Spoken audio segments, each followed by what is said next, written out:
أعوذ بالله من الشيطان الرجيم. بسم الله الرحمن الرحيم. السلام عليكم ورحمة الله وبركاته. إن الحمد لله نحمده ونستعينه ونستغفره ونعوذ بالله من شرور أنفسنا ومن سيئات أعمالنا. من يهده الله فلا مضل له ومن يضلل فلا هادي له. أشهد أن لا إله إلا الله وحده لا شريك له وأشهد أن محمدا عبده ورسوله. اللهم صل وسلم وبارك على محمد وعلى آله وصحبه أجمعين. أما بعد.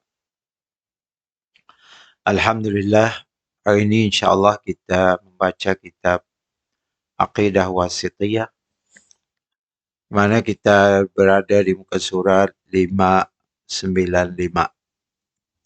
595.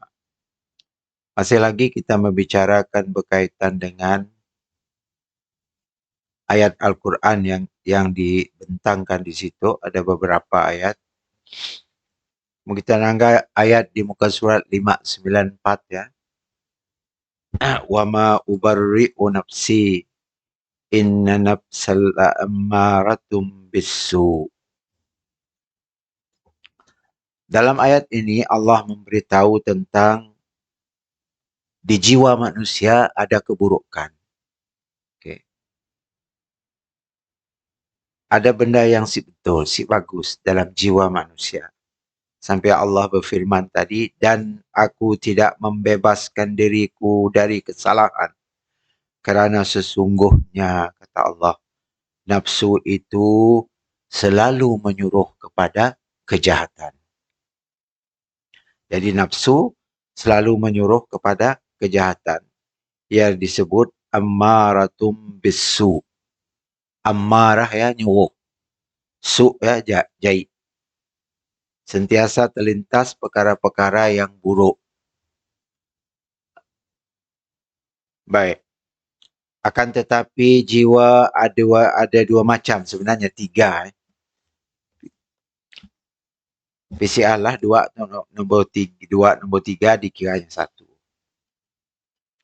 Pertama kita sebut jiwa mutmainnah, iaitu jiwa orang yang tenang. Okay. Lagi baik dan mengajak kepada kebaikan. Selalu membisikkan kebaikan dalam jiwa kita. Bakau bersedekah, bakau belajar, bakau sembahyang sunat, bakau puasa sunat. Yang sentiasa nyuruh benda kebaikan. Ia adalah jiwa ataupun nafsu orang yang dipanggil mutmainnah. Jiwanya tenang. Yang kedua, jiwa yang buruk. Yang memerintah kepada kejahatan. Ya, jiwa yang buruk. Yang disebut tadi, dalam bentuk tingkahnya, ada jiwa lawamah. Lawamah tu ialah, apakah jiwa lawamah ini ketiga atau ia adalah sifat dari kedua jiwa sebelumnya. Lawamah ya bahasa Arab, asalnya lawam ya, mencerca. Yang selalu nganuk dirinya. Apabila dia buka melakukan kejahatan, dia nyesal, dia cuba nak blame dirinya. Kayaknya molah lagi. Blame lagi. Molah lagi. Berdosa lagi. Kayak nyesal lagi. Esok molah lagi. Ya nafsu lawam. Kayaknya molah kejahatan, nyesal. Itu asal saya kebanyakan manusia. Apabila dia menyesal, dia bertekad si mau molah lagi. Tapi pengaruh dengan tu, dengan ya, dengan nun, dia terpolah lagi. Makanya lawam dirinya balik. Lawam tu artinya mencerca dirinya balik. Atas perbuatannya tadi, si, apa kata orang ni, si konsisten dalam melakukan kebaikan dan meninggalkan keburukan. Terdapat perbezaan dalam hal ini. Sebagian ada yang berkata, ia adalah jenis jiwa yang ketiga. Okay? Yang ketiga. Pertama tadi, mutmainnah. Kedua, lawamah. Yang lain berkata ia adalah sifat bagi dua jiwa sebelumnya. Jiwa mutmainnah menyalahkanmu dan jiwa ammarah bisu. Tiga. Mutmainnah, lawamah, ammarah bisu. Tiga. Ammarah bisu tu orang yang jiwanya dah siap ada mikir positif lalu, sentiasa negatif. Ya ammarah. Ammarah bahasa artinya dia menyuruh. Jiwanya sentiasa nyuruhnya mula jahit. Belum lagi syaitan masuk. Ya jiwanya pun ya. Bila syaitan masuk lagi lah. Lalu jadilah. Tok nang jiwa dirinya. Jiwa jahit. Apakah sebab? Mungkin banyak makan benda haram. Banyak gila melakukan dosa. Membuatnya jadi kedaya.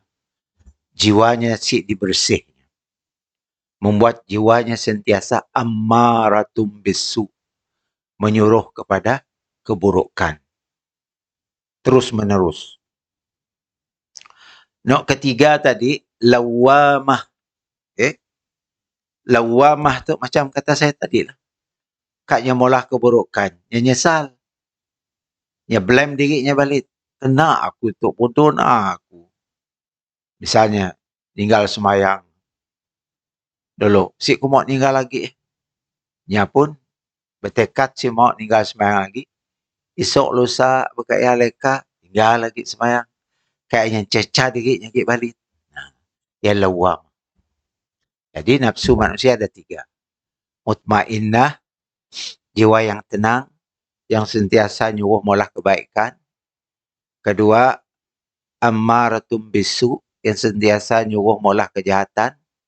Dan ketiga, al-lawamah, yang sentiasa menyesal setiap kalinya mula keburukan. Menyesal, tak polah lagi. Menyesal, polah lagi. Menyesal, polah lagi. Ya lawam. Allahu Akbar. Yang mengajak kepada keburukan juga menyalahkanmu. Jadi firman Allah tentang nafsu yang ketiga tadi. Wala uqsimu bin nafsin lawamah. Ya. Dan aku bersumpah dengan jiwa yang amat menyesali dirinya sendiri. Kak maulah kejahatan, nyesal. Kak maulah nyesal. Olah lagi. Nyesal lagi. Olah lagi. Nyesal lagi. Rasa saya tu kebanyakan manusia macam ya. Nak. Kebanyakan. Polah, nyesal. Polah lagi. Nyesal lagi. Kalau 100% nyuruh keburukannya, siklah juga nak. Kecuali orang kafir. Jiwa mutmainnah menyalahkan anda atas kelalaian dalam melaksanakan kewajipan. Nafsul mutmainnah nya si suka dengan orang mula keburukan. Karena mutmainnah tu adalah jiwa orang yang tenang, yang terus menerus menggalak dirinya dan orang lain supaya melakukan kebaikan. Ya nafsul mutmainnah. Sebab ya nafsul mutmainnah tu ditunggah Tuhan. Untuk masuk syurga. Ya ayyatuhan nafsul mutmainnah. Irji'i ila rabbiki radiyatan mardiyah. Fadkhuli fi ibadi. Wadkhuli jannati. Untung orang ada nafsul mutmainnah. Wahai orang yang mempunyai jiwa yang tenang. Erti ayat Quran. Ya ayyatuhan nafsul mutmainnah. Irji'i ila rabbiki radiyatan mardiyah. kembalilah engkau kepada Tuhanmu dengan redha dan diredai. Fadkhuli fi ibadi, jadilah engkau hamba Tuhan yang taat. Wadkhuli jannati, masuklah syurgaku, kata Tuhan.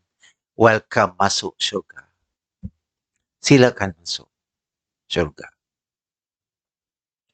Jadi Tuhan mempelawarnya untuk memasuki syurga. Ia orang mempunyai jiwa nafsul mutmainnah sampai mati. Ditunggah. Si perlu dicabut nyawanya. Ditunggah aja nyawanya keluar.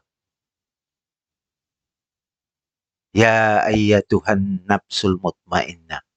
Keluar kau. Keluar. Keluar, keluar ke diri. Si sakitlah keluar ke diri.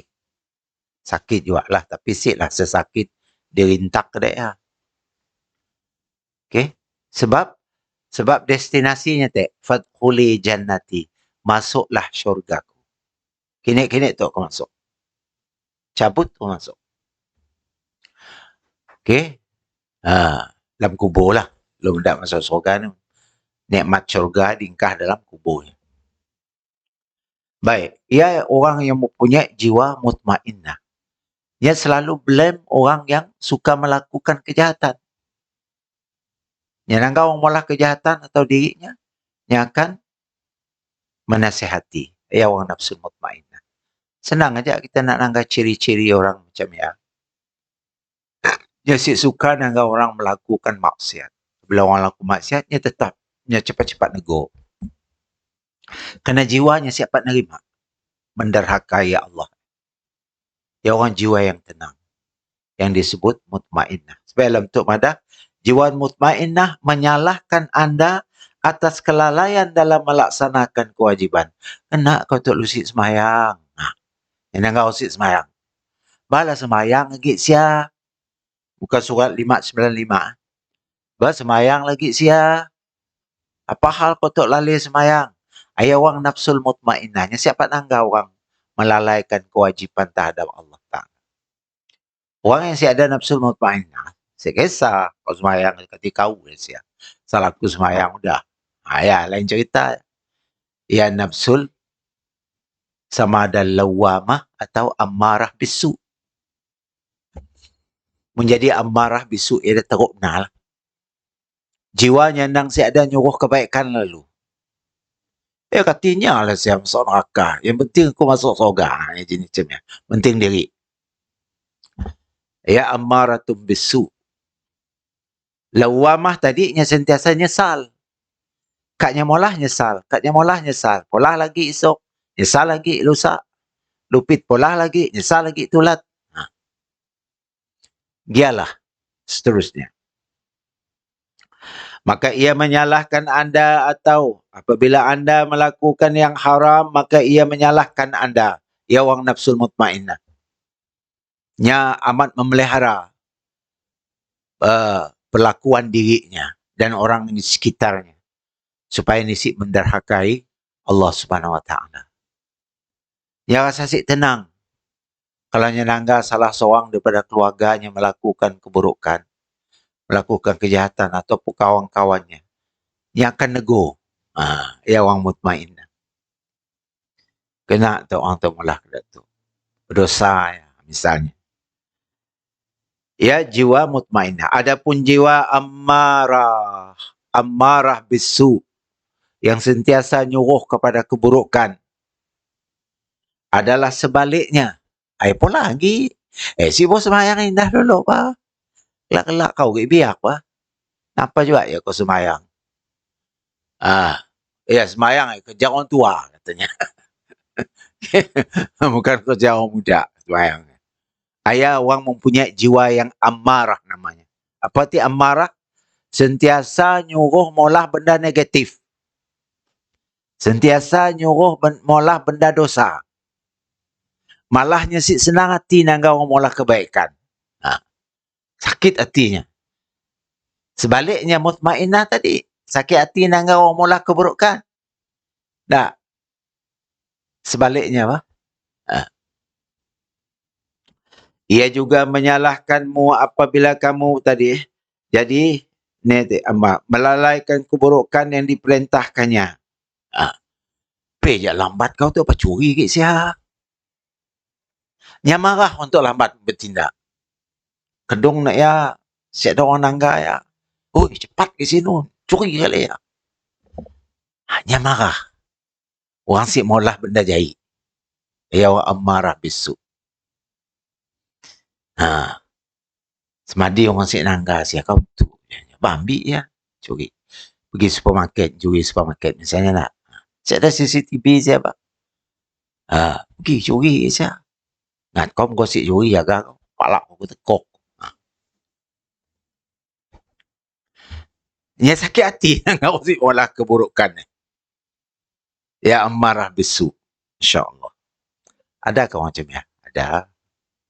Mesti ada. Allah akan nyebut dalam Quran. Nah, mesti ada. Allah akan nyebut dalam Quran.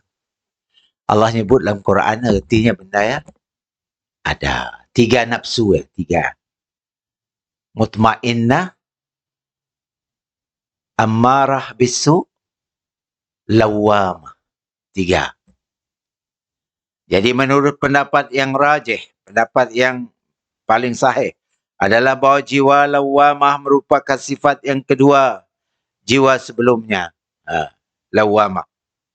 Sabdanya, a'udzubika min syarri nafsi. Kita selalu doakan doa petang, pagi dan petang kan dalam buku kecil. A'udzubika min syarri nafsi wa syarri kulli dabbatin anta akhizum binasiyatiha inna rabbi ala siratim mustaqim. Aku mohon berlindung dengan kejahatan diriku. Dia tadilah nafsu suka menyuruh keburukan. Ya Allah, aku berlindung denganmu ya Allah daripada ngikut lintasan-lintasan jahat yang selalu terlintas dalam jiwaku.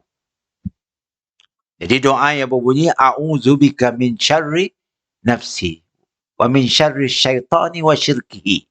Sambungnya. Dan daripada keburukan syaitan yang membawa kepada kesyirikan. Sebab ya Nabi nyuruh kita membaca doa tu pagi sekali, petang sekali. Nak doa dan zikir pagi dan petang nak. Kan ada tu. Min syarri nafsi wa min syarri syaitan wa syirkihi. Atau wa min syarri nafsi wa min syarri kulli dabbatin anta akhzum binasiyatiha inna rabbi ala siratim mustaqim. Sabdanya a'udzubika min syarri nafsi. Aku berlindung kepadamu dari keburukan diriku. Apa keburukan diriku maksudnya? Ya telah nak amarah besok dengan lawamah. Malah nyuruh mula jahit. Bisikkan dalam. Ditolong ke setan dan iblis dan segala macam. Lalu jadilah. Yang dimaksud dengan adalah jiwa yang mengajak kepada keburukan. Ammaratum bisu'. Sabdanya wa min syarri kulli dabbatin anta akhizum binasiyatiha. Dan dari kejahatan segala sesuatu di mana engkau memegang ubun-ubunnya. Binatang-binatang buas yang memegang, yang kontrol otak binatang-binatang buas apa? Allah. Coba tak bayangkan monyet dikontrol. Dia keluar, ada ulat dan segala macam. Keluar, ada kala datang beramai-ramai. Ada ular, ada rimau, ada gajah. Nak lamutan, nak kanak-kanas.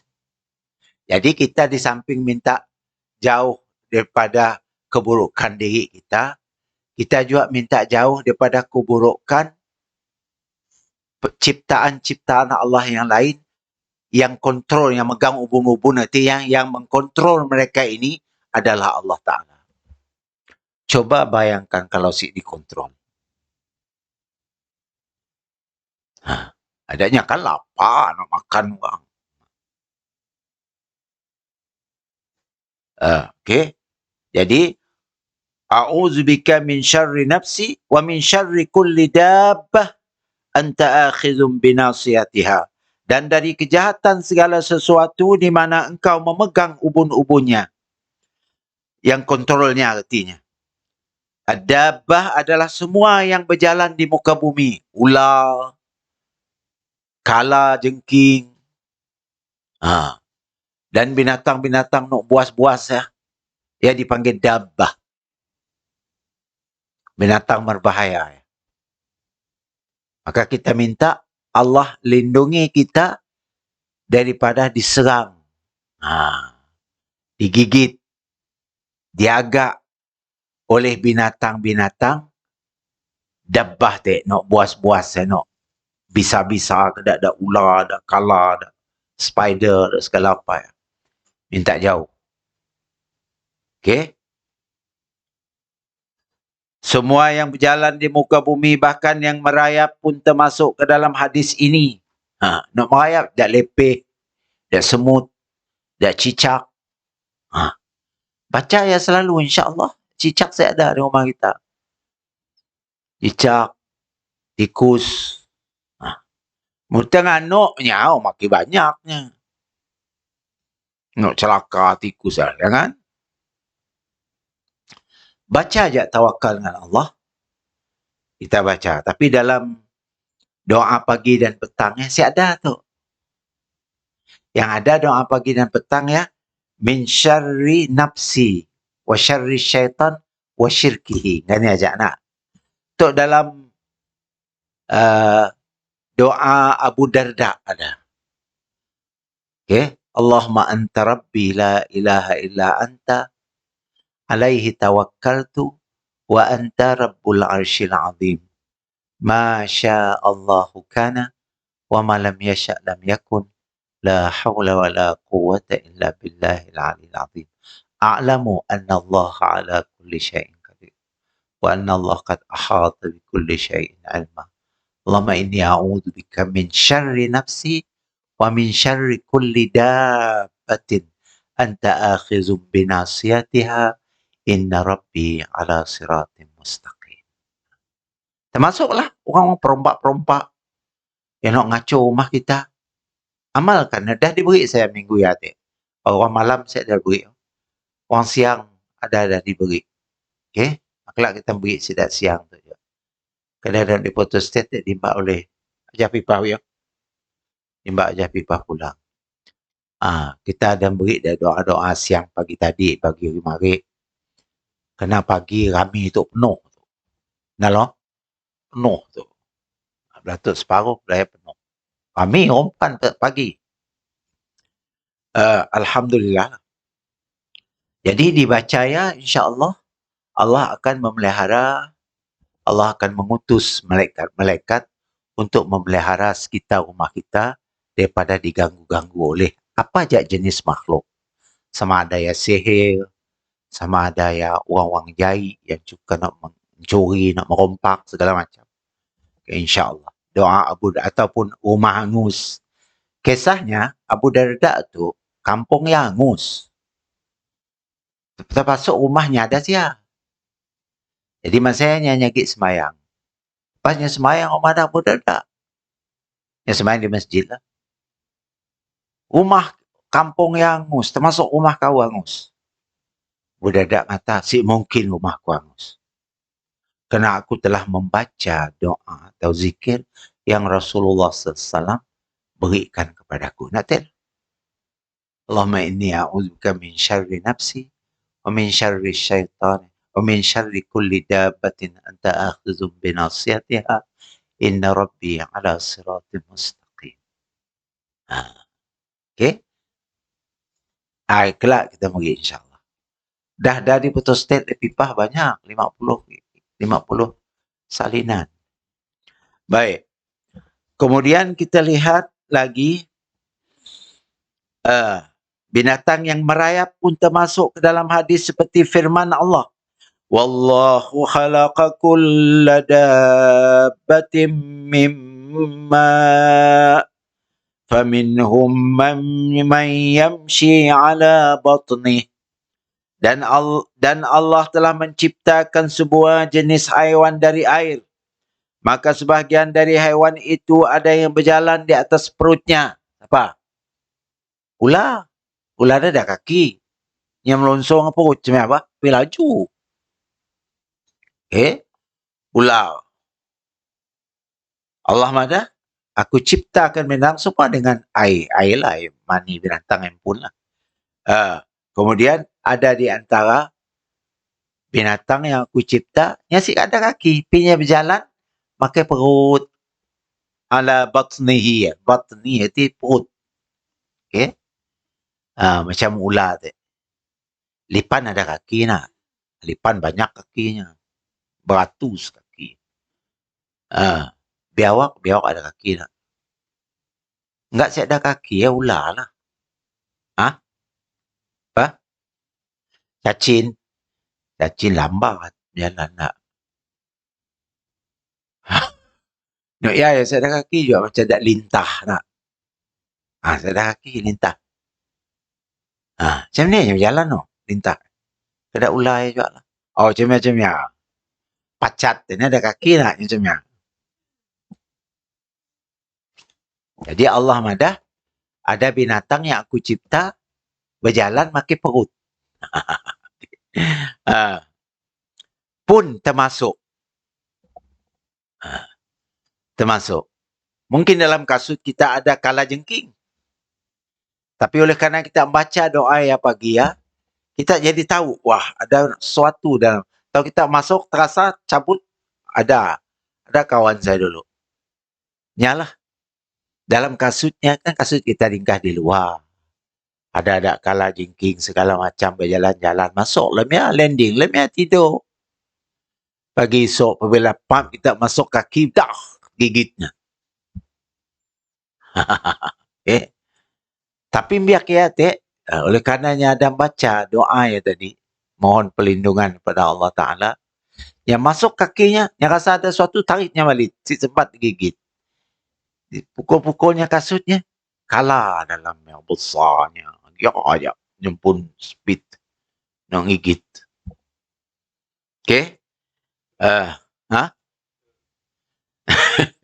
Baik. Kemudian, firman Allah lagi, وَمَا مِنْ دَابَّةٍ فِي الْأَرْضِ إِلَّا عَلَى اللَّهِ رِزْقُهَا. Dan tidak ada suatu binatang yang melata pun di bumi, melainkan Allah yang memberi rezekinya. Mundak bila je kerja? Ya kan tidak manusia. Kerja, shopping, beli makanannya. Sini makanan. Sampai ulat dalam lubang, dalam batu. Macam ni je makan. Dari sana makanannya. Ulat nak diam dalam batu.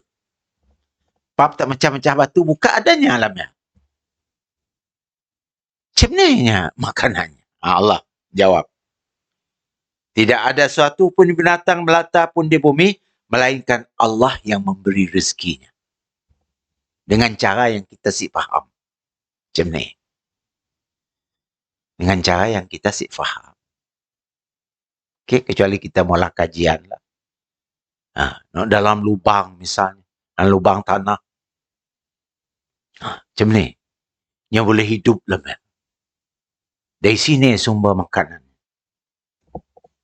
Meskipun kata ad-dabah dalam kebiasaan dipakai untuk binatang berkaki 4 dan dalam kebiasaan yang lebih khusus dipakai untuk keledai saja, akan tetapi dalam hadis seperti ini maksudnya adalah semua yang berjalan di muka bumi, semua dipanggil dabbah, termasuk manusia. Manusia ya juga dipanggil haiwan, tapi nya haiwan natiq. Haiwan yang pandai berkelakar. Manusia. Manusia itu spesies haiwan juga. Sama macam haiwan-haiwan yang lain. Cuma beza kita dengan haiwan-haiwan lainnya, kita ada akal dan kita boleh bercakap.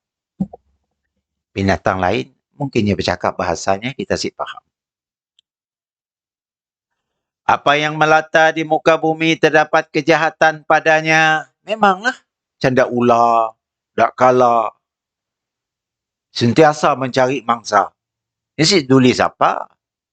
Siapa terkenanya gigitnya. Makanya Allah beri kita zikir, ya, pakai untuk supaya kita dapat protect diri kita dengan pertolongan Allah Subhanahu Wa Taala. Baik. Apa yang melata di muka bumi terdapat kejahatan padanya, sebahagian darinya adalah keburukan murni dari segi dirinya sendiri. Sebahagian darinya baik dari satu segi dan buruk dari segi yang lain. Bahkan yang padanya terdapat kebaikan tidaklah bebas dari keburukan. Ada binatang melata baik, macam pusak, baik je nak. Manok, baik. Nah, begitu asyik ngaco, saya ada yang ngaco, pusak. Tapi ada noknya nang jahit. Kerjanya nang jahit. Apa? Dak rimo. Siapa nanggau tekam. Sentiasa lapar je nanggau. Dak boyak. Ni ada boyak apa jadi kawan. Okay. Ular nak besar-besar. Okay. Jadi dalam Tok Madah, ada macam-macam jenis dabbah itu. Maka oleh kerana ada macam-macam jenis binatang ciptaan Allah Ta'ala tadi, ada nak berbisa, ada nak ganas, ada nak jinak, maka diberinya kita doa-doa yang tadi untuk supaya kita dapat protect diri kita daripada diganggu oleh mereka dengan pertolongan Allah Subhanahu Wa Ta'ala. Bahkan yang padanya terdapat kebaikan tidaklah bebas dari keburukan. Walaupun dia baik, pusak. Kadang-kadang ya, dah kena gogos dia. Dah ya, tangannya kena gogos. Pergi klinik kawan. Kena kita nampaknya.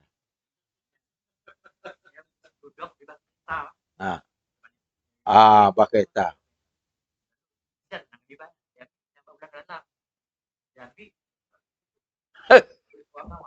Ya.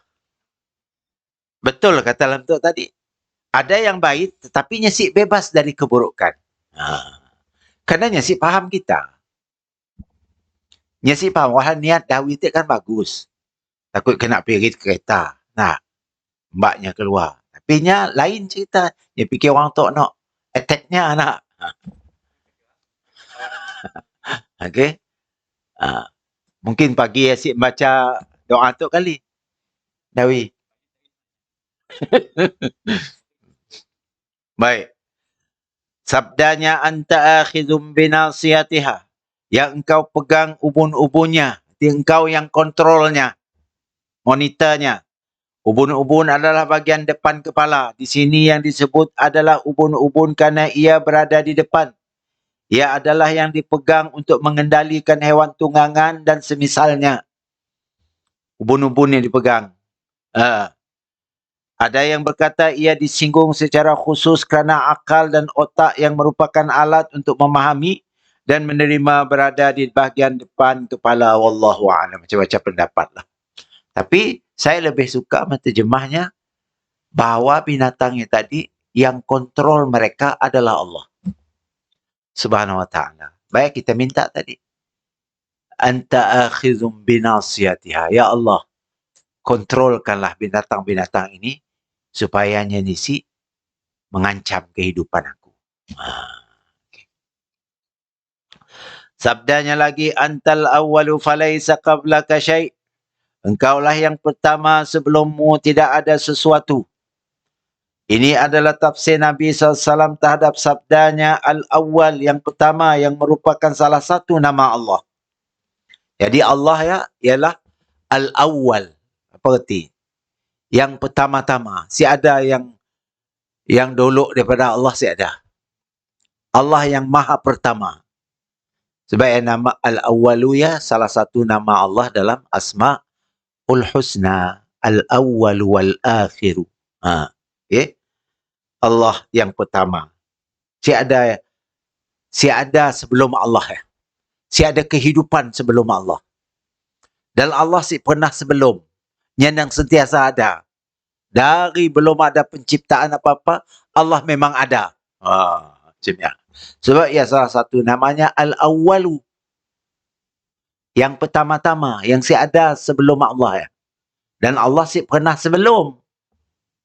Ya sedang sentiasa ada.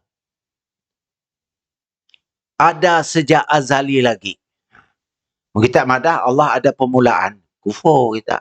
Kafir. Keluar daripada Islam. Kita kata Allah sebelum ada langit dan bumi dulu, Allah saya ada juga. Baru ada lepas ada langit dan bumi. Kufur kita kalau kita sengaja kelakar punya. Karena Allah tidak ada awalnya. Dan tidak ada akhirnya. Tidak ada sesuatu pun sebelum Allah. Dan Allah sih pernah sebelum. Yang sentiasa ada dari sejak azali. Ya kita pun kepercayaan. Bau betul. Barulah kita menjadi seorang Muslim yang benar-benar beriman. Baik. Pada tafsir ayat ini kami telah menyatakan bahawa ahli filsafat menamakan Allah dengan Al-Qadim. Yang dahulu atau yang lama. Kami telah sebutkan bahawa Al-Qadim bukan salah satu nama Allah. Yang husna. Qadim bukan nama Allah. Dalam Asma'ul Husna, saya ada. Dan bahawa Allah tidak boleh diberi nama dengannya. Kerana Qadim itu memberi makna lama. Dolok dan lama.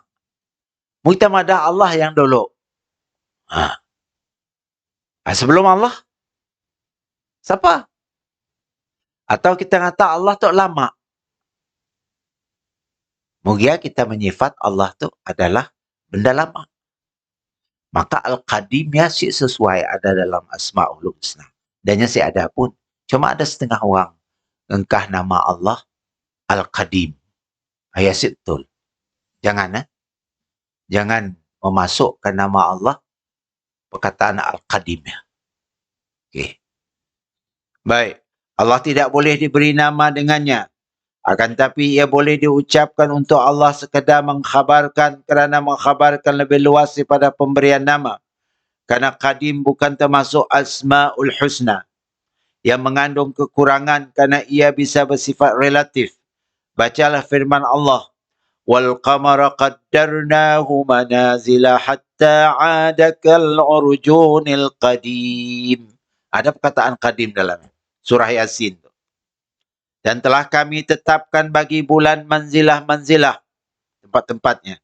Sehingga setelah dia sampai ke manzilah yang terakhir, kembalilah ia bagaikan tandan yang lama. Jadi qadim siapa memberi makna lama. Allah bukan barang lama.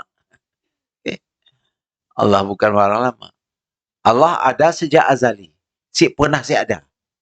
Dan si akan habis. Allah si akan mati. Allahu la ilaha illa huwal hayyul qayyum. Allah ialah tidak ada Tuhan melainkan dia yang hidup kekal abadi. Hayyul qayyum dalam ayatul kursi. La ta'khuzuhu sinatu wala naum.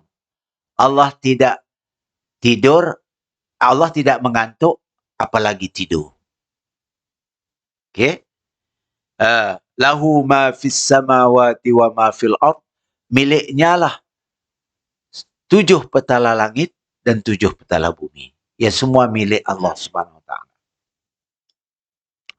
Baik. Al-Urjunil Qadim adalah suatu yang baru terjadi, hanya saja ia lama jika dibandingkan dengan yang setelahnya. Sabdanya, wa antaz zahiru falaysa fawqaka syai'. Engkaulah yang zahir di atasmu dan tidak ada sesuatu. Az-zahir dari asal kata az-zuhur yang berarti al-ulu, yang maha tinggi. Sebagaimana firman Allah Ta'ala, فَمَسْتَعُوا أَنْ يَظْهَرُوهُ وَمَسْتَطَعُوا لَهُ نَقْبًا. Maka mereka tidak bisa mendakinya dan mereka tidak bisa pula melubanginya. Artinya, Allah adalah Tuhan yang maha zahir. Dan yang maha antaz zahir falaysa fawqaka syai'. Allah maha tinggi. Zahir artinya tinggi. Tiada yang lebih tinggi daripada Allah Subhanahu wa taala. Mungkin kita kata ada yang tinggi daripada Allah Ta'ala. Ada bomo yang ada. Tak kau yang ada. Kena orang Melayu sal berubat mesti pakai kunyit. Bomoy nanya. Saya tahu mana kena. Kita belum ada ilmu ya. Orang Melayu sal serba ubat mesti pakai kunyit. Kerana kunyit dia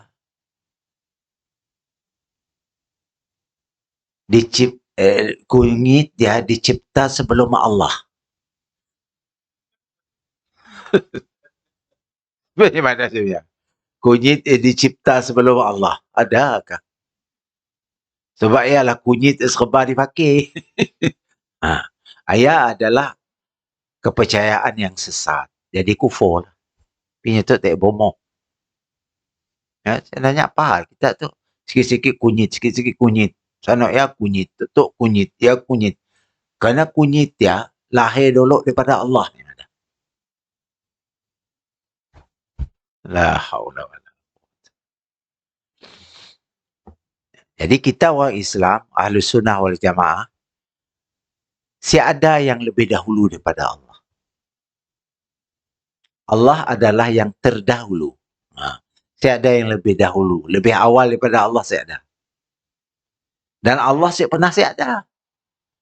Dan Yang Maha ada, sentiasa ada. Dan akan hilang, akan gaib, akan mati. Tidur pun isi, dedeklah nanti nak mati. La ta'khudhuhu sinatun wala naum. Allah tidak ngantuk, apalagi tidur. Dedeklah mati. Kerana Allah adalah Tuhan yang az-zahir, yang maha tinggi. Baik. Firman-Nya, yazharuhu, yakni melewati atasnya. Adapun orang yang mengatakan bahawa yang dimaksud dengan az-zahir adalah yang zahir dengan ayat-ayatnya, maka ini adalah penafsiran yang salah. Kerana tidak seorang pun yang lebih mengetahui tafsir kalam Allah daripada Nabi SAW. Dan Nabi telah bersabda, wa antaz zahiru falaysa fawqaka syai', kata Nabi. Engkau, yakni Allah lah yang maha zahir, maha tinggi. Di atasmu dan tiada sesuatu pun yang lebih tinggi daripada Allah Subhanahu wa ta'ala. Ya, akidah kepercayaan kita. Karena dia di atas segala sesuatu. Sini Allah. Ya, di langit. Langit segini, saya tahu lah. Tapi yang madah dirinya di langit. Allah madahnya bersemayam atas arash. Sini arash, saya tahu. Kita disik boleh mengatakan Allah ada tempat. Kita bukan madah ada tempat. Kita madah bahawa Allah madah seperti mana, kita madah seperti mana di padah Allah. Allah madahnya di arash. Di arash lah. Siapa lebih tahu tentang Allah? Kita lebih tahu tentang Allah ataupun Allah tahu tentang dirinya? Tentulah Allah lah yang lebih tahu tentang dirinya. Janganlah kau banding-banding. Ikut aja nak padahnya, udah. Ujung sesat lagi. Suka mentakwil tak tentu pasal tanpa ada bukti. Baik. Yakni tidak ada sesuatu di bawah Allah, tidak seorang pun mengatur selain Allah, tidak seorang pun yang independen, yang bebas dengan sesuatu tanpa Allah. Tidak seorang pun yang samar dari Allah. Allah meliputi segala sesuatu. Oleh kerana itu Nabi SAW bersabda, di bawahmu tidak ada sesuatu, yakni tidak ada sesuatu pun yang menghalangmu, tidak ada sesuatu pun yang melarangmu, dan kehormatan seseorang tidak berguna bagi pemiliknya di sisimu, dan begitulah seterusnya. Maha hebat Allah Ta'ala. Okay? Siada. No, benda paling hebat ialah Allah Subhanahu Wa Ta'ala. Nya Tuhan. Tuhan semesta alam. Kita selalu nyebut Rabbul Alamin. Kita dalam surah Fatihah. Alhamdulillahi Rabbil Alamin. Segala puji bagi Allah. Tuhan yang memiliki alam semesta. Tuhan yang mencipta alam semesta. Tuhan yang mentadbir alam semesta. Tuhan yang mengurus alam semesta. Allah semua. Kita tak ada apa-apa. Nampak dah kita? Kita lahir daripada perut ibu kita, telanjang. Tak ada apa pakaian. Kemudian kita makin besar, makin besar, makin besar. Jadi remaja, jadi dewasa, akhir jadi tua. Akhirnya mati. Kembali seperti asal semula. Nothing kita tu. Tak ada apa-apa. Kaya ni pun manusia. Okay. Nya sama. Perjalanan hidup kita orang miskin, orang kaya, orang bangsawan, orang keturunan hamba. Perjalanan hidup sama apa? Orang kaya dilahir oleh siapa? Buluh betung? Bukan. Dilahir oleh ibu juga. Orang miskin? Dilahir oleh ibu juga nak. Bakelak mati. Orang kaya mati sih. Mati. Orang miskin? Mati. Habis apa beza kau? Orang kaya makan sih. Makan. Makan apa? Makan mulut atau makan hidung? Makan mulut. Orang miskin? Makan apa? Makan mata? Makan mulut juga. Habis apa beza? Tak ada beza. Sebenarnya kita. Yang membezakan kita cuma mungkin status atau status. Nah, status kita yang kita yang merasa berbeza. Sebenarnya di sisi Allah tak ada beza. Kita aja antara sama kita manusia tu menstatus-statuskan orang. Tu statusnya kaya, tu statusnya orang bangsawan, tu statusnya orang hamba, orang miskin. Kita yang membagi-bagi manusia jadi berstatus-status. Tapi di sisi Allah, semua kita adalah sama. Yang maha hebat, yang maha terpuji, kita selalu nyebut Alhamdulillah. Segala puji bagi Allah. Apabila kita dapat sesuatu, kita sebut apa? Alhamdulillah. Ini ada temuji tempun. Alhamdulillah. Segala puji bagi Allah. Kita dapat sesuatu, kita suka hati kita. Saya ada temuji, kacau benda tu. Orang muji, aku semua tu mundak siapa. Saya ada. Menurut Islam yang mesti yang kata, Alhamdulillah. Segala puji bagi Allah. Yang beri ya. La haula wa la quwata. Aku tidak ada daya dan upaya kecuali dengan kekuatan yang Allah beri. Alhamdulillah. Segala puji bagi Allah. Artinya segala-gala adalah milik Allah. Segala-gala adalah kehebatan Allah Subhanahu Wa Taala. Kita manusia kerdil. Tak ada apa-apa. Tanpa Allah, kita siapa? Tak ada apa-apa. Tanpa Allah, kita nothing. Tak ada apa-apa. Okay. Nah, sebab kita perlu faham benda tu tadi, yang disebut oleh Rasulullah SAW, Allah adalah maha tinggi, tidak ada yang lebih tinggi, tidak ada yang lebih hebat daripada Allah Subhanahu Wa Taala. Siapa pun makhluknya, sekuat mana punya, seadanya dapat mengatasi kekuatan Allah Taala.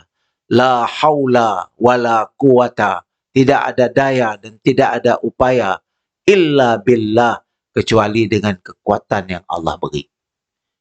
Kita ada kekuatan tu kerana Allah beri. Kita ada kekuatan. Sekejap kelak kita dah tua, makin lemah, makin lemah. Ini tujuh kekuatan kita. Nah, kita tu lah belum tua gila dah. Sakit siap, sakit situ, sakit belakang, sakit kaki, sakit tangan, sakit kepala. Gi muda dulu. Kita rasa kuat, rasa macam nombok dinding cah. Bagi naik tu tumbuk. Tangan kau cah.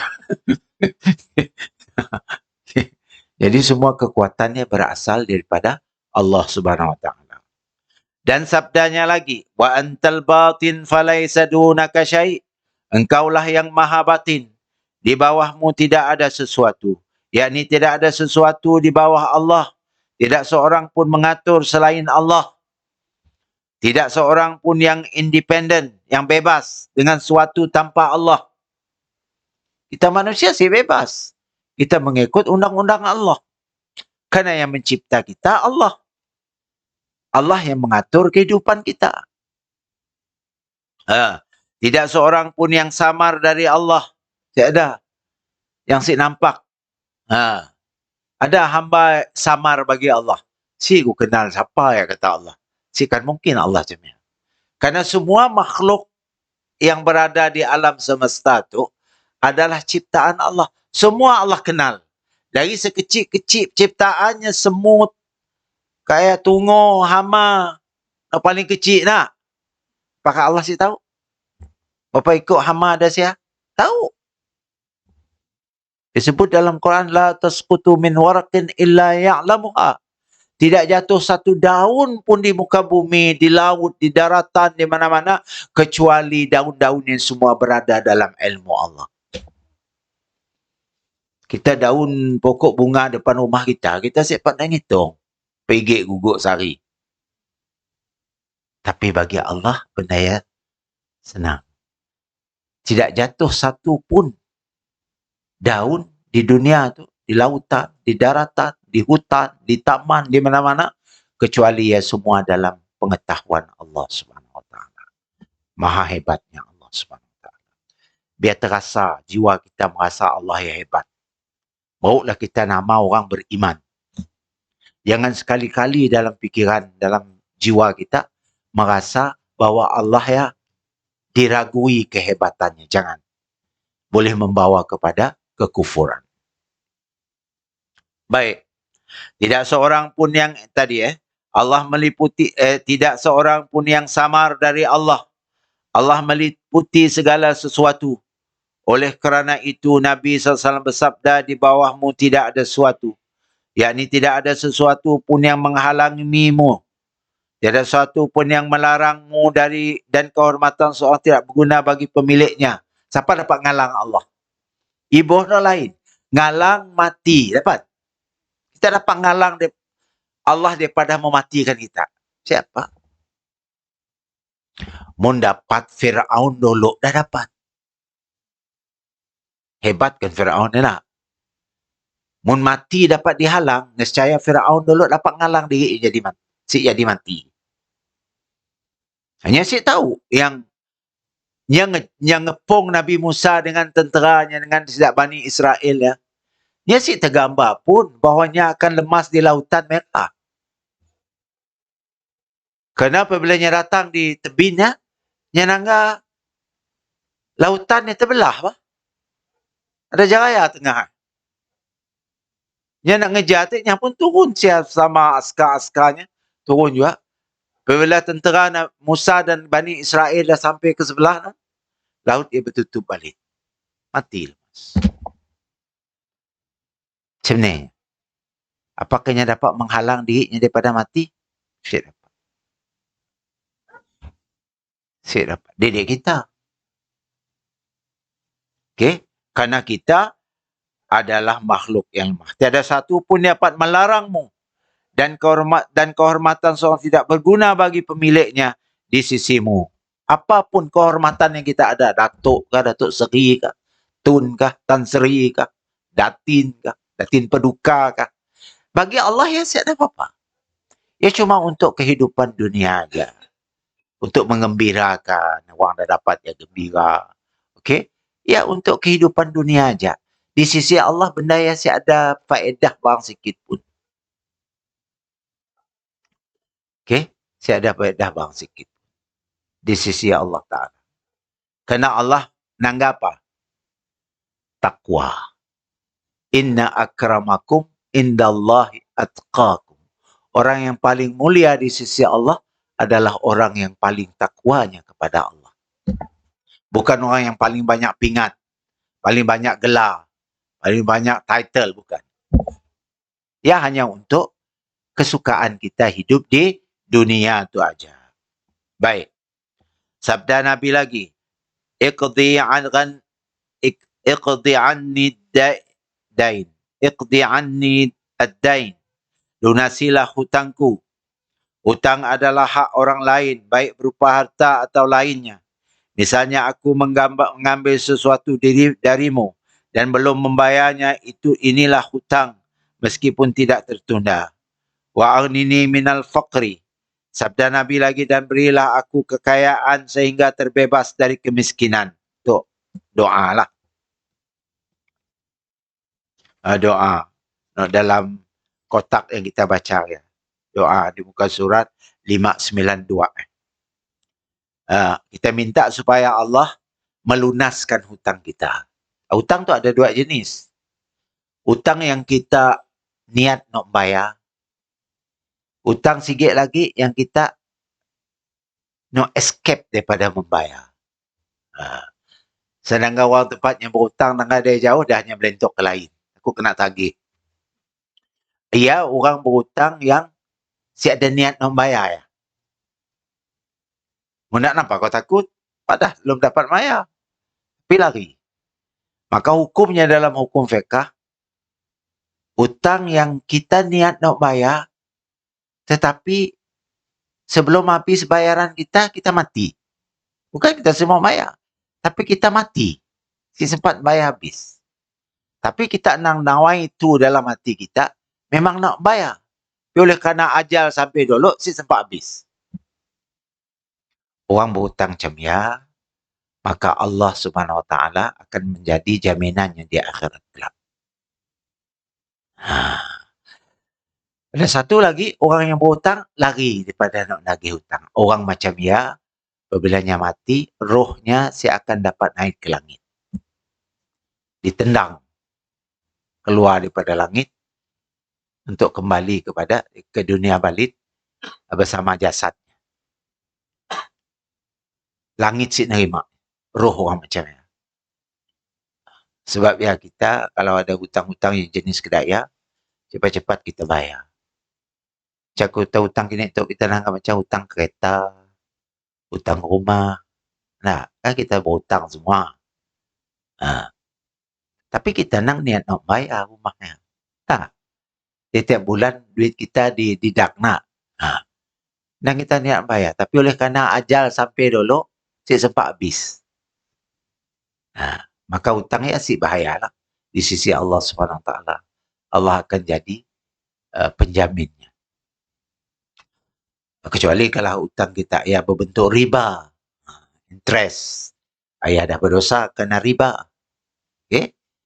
Sebaya nak berhutang beli rumah, jangan berhutang di bank-bank yang bermuamalah dengan riba. Tak.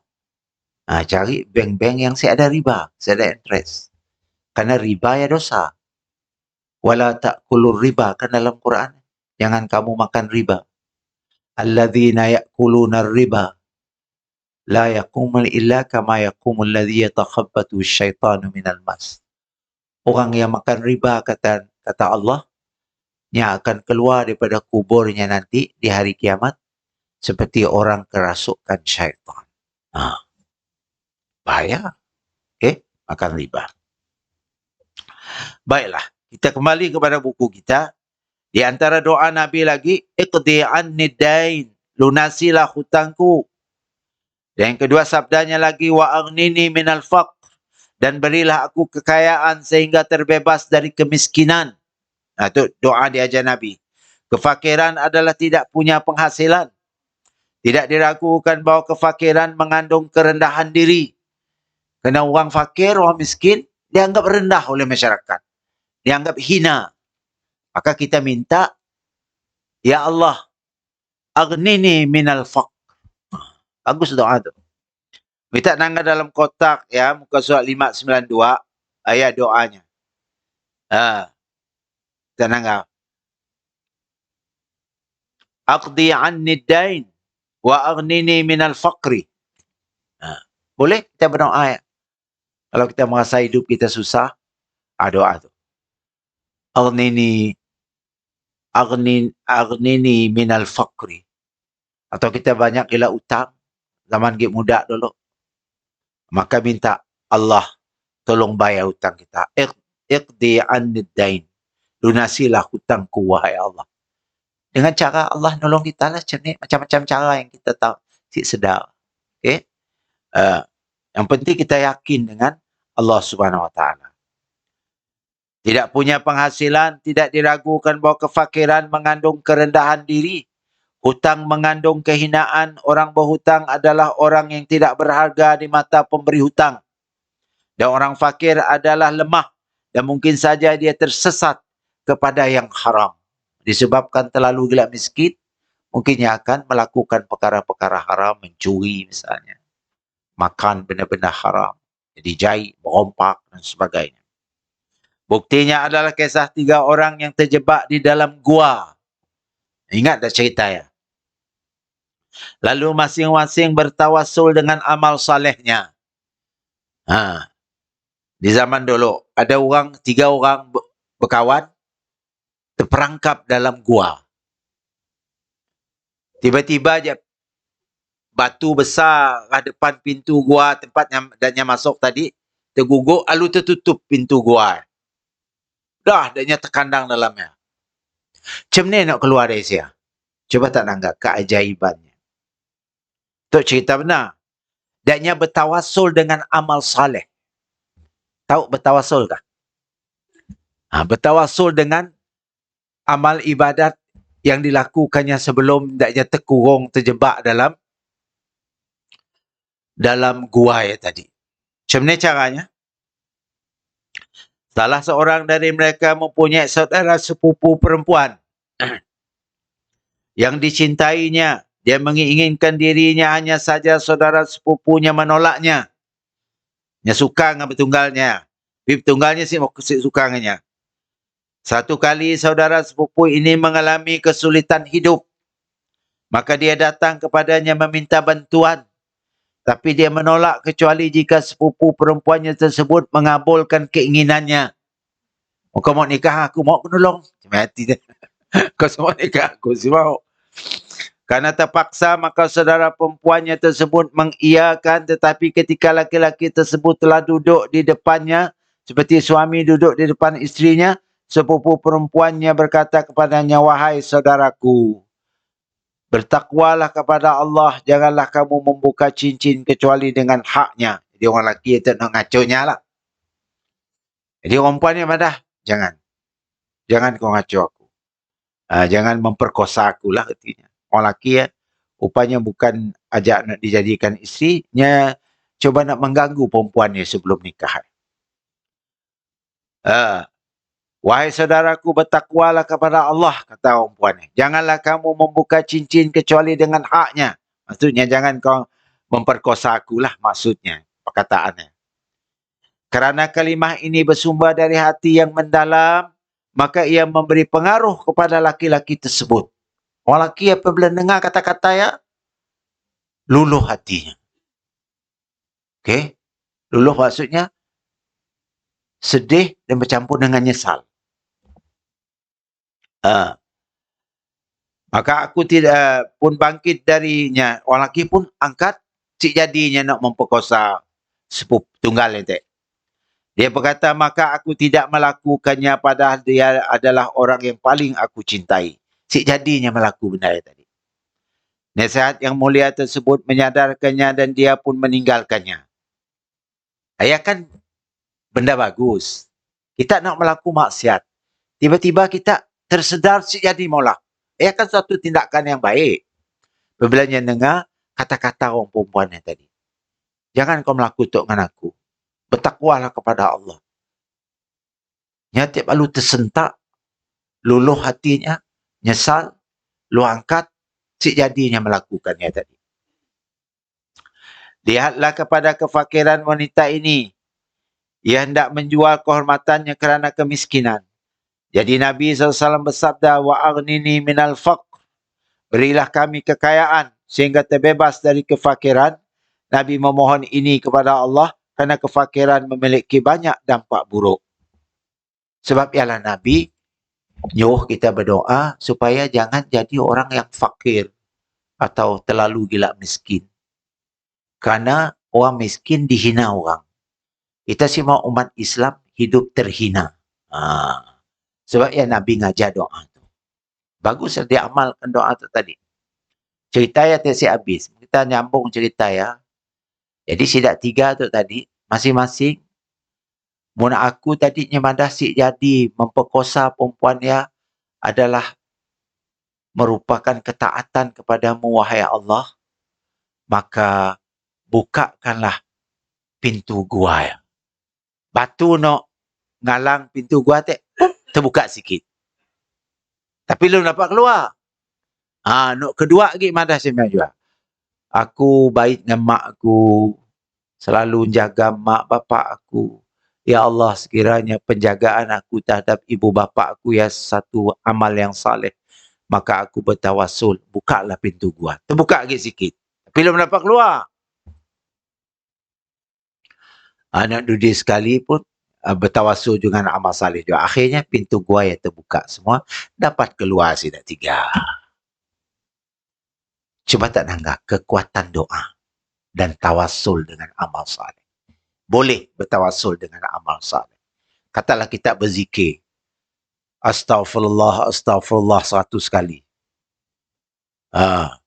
Kita pun ada hajat yang penting dengan Allah. Ya Allah, aku tadi telah berzikir, Engkau Maha Tahu. Aku bertawassul dengan zikir amal saleh yang aku zikir tadi. Sembuhkanlah penyakitku ini ya Rabbi. Misalnya. Boleh tawassul macam ni. Yang si bolehnya tawassul dengan dak barang-barang, dak pokok, dengan dak syekh-syekh, dengan kubur. Ya si boleh. Adapun tawassul dengan amal saleh, boleh. Kita tawassul dengan Asmaul Husna, boleh. Dengan nama-nama Allah. Kita sebut nama-nama Allah. Kemudian kita berdoa, mohon bertawassul dengan Allah Ta'ala. Apa jalan pinta kita? Supaya kita sembuh daripada penyakit ke, supaya kita hidup lebih bagus daripada sebelumnya lah. Misalnya, apa aja yang kita mahu. Kesusahan yang kita hadapi, boleh kita bertawassul macamnya.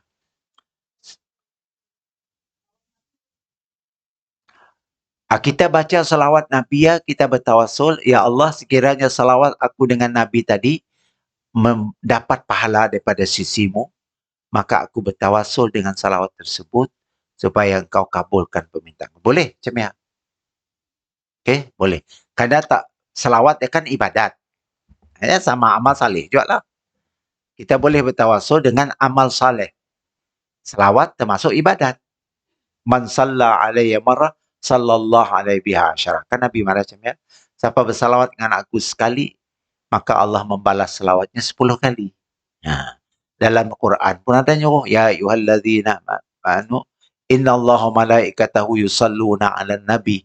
Ya ayyuhallazina amanu sallu 'alaihi wasallimu taslima. Sungguhnya Allah dan malaikat berselawat kepada Nabi. Wahai orang yang beriman, berselawatlah kamu ke atas Nabi. Adapun kita minta tolong Nabi sih boleh. Minta tolong Nabi, boleh. Aghithni ya Rasulullah, ya Allah tolong aku ya. Wahai Rasulullah, tolong ampunlah dosaku, obatlah penyakitku, wahai Rasulullah. Ya sih boleh je ya. Kerana Rasulullah bukan Tuhan. Kerana yang dapat mengubati kita, menyembuh kita siapa? Allah. Nabi pun gak sakit, nyembuh orang. Yang pernah sakit bah. Nabi sebelum meninggal kan sakit. Atau banyak orang si faham. Ada yang bertawassul dengan ada yang memohon pertolongan daripada Rasulullah sallallahu alaihi wasallam. Seolah Rasulullah adalah Tuhan. Ya sih boleh. Tapi kita bertawassul dengan salawat tadi boleh kerana salawat amal saleh. Berpahala kita melakukannya katanya amal saleh. Ya dengan pahala yang kita dapat daripada Allah, kita bertawassul dengan macam orang nak terkurung dalam gua tu. Aku buat baik kepada kedua ibu bapa aku. Sekiranya kebaikan aku terhadap kedua ibu bapa aku adalah merupakan amal saleh, bukakanlah pintu gua itu. Kan pintu gua lu terbuka. Berarti Allah nerima. Okay, faham tak? Ajar Lela, faham tak? Ajar Lela. Lela ke Ella? Ella. Ha? Oh, asal Khadijah nama. Oh, tapi ditunggak Ella. Ingat ke Ella penyanyi rock. Okey, buat akhirnya kita lihat tadi Nama dan sifat Allah yang dikandung dalam hadis ini, di antaranya asma. Asma'nya adalah al-awwal, al-akhir, al-zahir, al-batin. Ada 4 igik disebut nama Allah dalam uh, pelajaran kita hari ini. Sifat yang dikandung hadis ini adalah al-awwaliyah dan al-akhiriyah. Keduanya mengandung makna keluasan dari segi masa. Zahiriyah dan batiniyah. Keduanya mengandung makna keluasan dari segi tempat. Di antara sifat yang kandung hadis ini adalah al-ulu juga ada, maha tinggi. Keumuman rububiyahnya Allah Ta'ala dengan menurunkan kitab sebagai sumber hukum di antara manusia dan petunjuk ke jalan Allah Subhanahu Wa Ta'ala. Faedah lain dari hadis ini selain asma was sifat adalah disyariatkan bertawassul kepada Allah. Ya, yang paling besar. Aku bertawassul kepadamu wahai Allah dan kepada sifat-sifat asmaul husnamu. Sembuhkanlah aku daripada penyakit ini. Boleh tawassul macam ni? Berikanlah aku rezeki ya Allah. Aku bertawassul dengan nama-namamu, dengan sifat-sifatmu yang maha tinggi, dengan nama-namamu yang maha indah. Aku bertawassul kepadamu. Ia adalah tawassul yang paling tinggi martabat. Okey? Jadi mau nak bertawassul ialah jangan dengan selain daripada Allah Subhanahu Wa Taala. Kita bertawassul dengan Allah, dengan namanya, dengan sifat-sifatnya. Kita sebut. Ala asma'akal husna wa sifatikal uzma. Misalnya yang dalam bahasa Arabnya. Aku bertawassul atas nama-namamu yang maha indah. Atas sifat-sifatmu yang hebat-hebat. Aku bertawassul kepadamu ya Rabbi. Sembuhkanlah penyakit yang aku deritai sekarang ini. Boleh? Okey? Boleh. Jadi, bertawassul kepada Allah dengan sifat-sifatnya. Berhati-hati dari keburukan jiwa. Permohonan Nabi SAW agar melunasi hutangnya dan membebaskannya dari kefakiran. Dan penjelasan tentang lemahnya hadis yang berisi permintaan Nabi SAW agar dihidupkan dalam keadaan miskin. Ya, hadis sahih yang kata, ya Allah hidupkanlah aku miskin. Adakah orang ada Nabi pernah mohon supaya jadi miskin? Ya hadis dhaif. Sedangkan Nabi tadi dalam hadis sahih tu, aghnini minal faqr. Berilah kami kekayaan hingga terbebas daripada kefakiran. Ya doa Nabi, ya hadis sahih. Nak kata Nabi minta jadi miskin, ya bukan hadis sahih. Banyak dah ustaz pakai hadis-hadis, ya, dia digunakannya untuk berceramah. Sedangkan hadis yang dipertikaikan kesahihan. Yang sahih adalah Nabi minta wa aghnini minal faqr. Berilah kami kekayaan sehingga terbebas dari kefakiran. Ya, hadis sahih. Okey. Baik. Agar dihidupkan. Faedah dari segi perilaku adalah berhati-hati dari keburukan jiwa. Macam tadi, jiwa kita terbagi kepada 3 tadi. Jangan lupa. Mutmainnah, lawamah, kaya ammaratum bisu. Artinya, pertama, jiwa yang paling terbaik adalah jiwa mutmainnah. Tenang dan sentiasa suka melakukan kebaikan dan pahala. Yang kedua, lawamah. Hanya suka nyaci dirinya. Saya maulah benda buruk, dia nyesal, kaya pola lagi. Kaya nyesal, maulah lagi. Nyesal, maulah lagi. Ayah pun anggil betul. Dan ketiga, dia ada kebaikan lalu. Ammaratu bisu. Jiwanya sentiasa mendorongnya untuk melakukan keburukan. Malah ada orang melakukan kebaikan, dia marah. Orang lambat disuruhnya malah keburukan pun dia marah. Itu ammaratu bisu. Jadi kita fikirlah, kita termasuk yang mempunyai jiwa sikit ni. Jiwa kita mutmainnah, garanti masuk syurga. Karena Allah, ya ayyatuhan nafsul mutmainnah, irji'i ila rabbiki radiyatan mardiyah. Wahai orang yang mempunyai jiwa yang mutmainnah, kembalilah kepada Tuhanmu dengan redha dan diredai. jadilah engkau tergolong dalam hambanya yang taat. Dan sila masuk syurga. Fadkhuli jannati. Sila masuk syurga.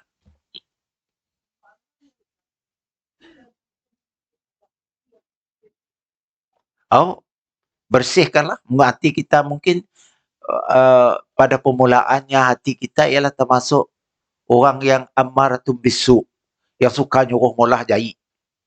Kita boleh membersih jiwa kita dengan mentaati perintah Allah, dengan banyak baca Quran, dengan banyak berzikir, berselawat dan sebagainya. InsyaAllah hati kita yang semakin bersih, makin bersih, mungkin yang akan naik ke pangkat kedua, iaitu lawamah. Lawamah tu dah kira okey lah sikit, kerana setiapnya mula kejahatan, dia nyesal. Tapi nyakak yang mula lagi. Esok nyesal, lupin mula lagi. Macamnya. Ya ada peningkatan. Kita berzikir, kita baca Quran, berbanyakkan ibadat, berbanyakkan sedekah dan sebagainya, menuntut ilmu dan sebagainya, mengeluarkan diri daripada kejahilan, kemungkinan level jiwa kita akan naik ke mutmainnah. Jadi di tangan kita lah. Di tangan, jangan nyerah saja. Di tangan kita berusaha. Macam ni supaya jiwa aku tu jadi jiwa mutmainnah, tenang. Ikutlah prosedur nak disebut kita supaya jiwa kita benar-benar menjadi mutmainnah. Kalau dah jadi mutmainnah, kita mati pun pada masa kita dah si takut lagi. Kena Allah nunggah farji'i fi ibadi wadkhuli jannati. Jadilah engkau hambaku yang taat. Masuklah ke syurgaku. Siapa sih mahu nak? Maka setakat ajak dulu. Wallahu a'lam bissawab. Aqulu qawli hadza wa astaghfirullah li wa lakum. Assalamualaikum warahmatullahi wabarakatuh.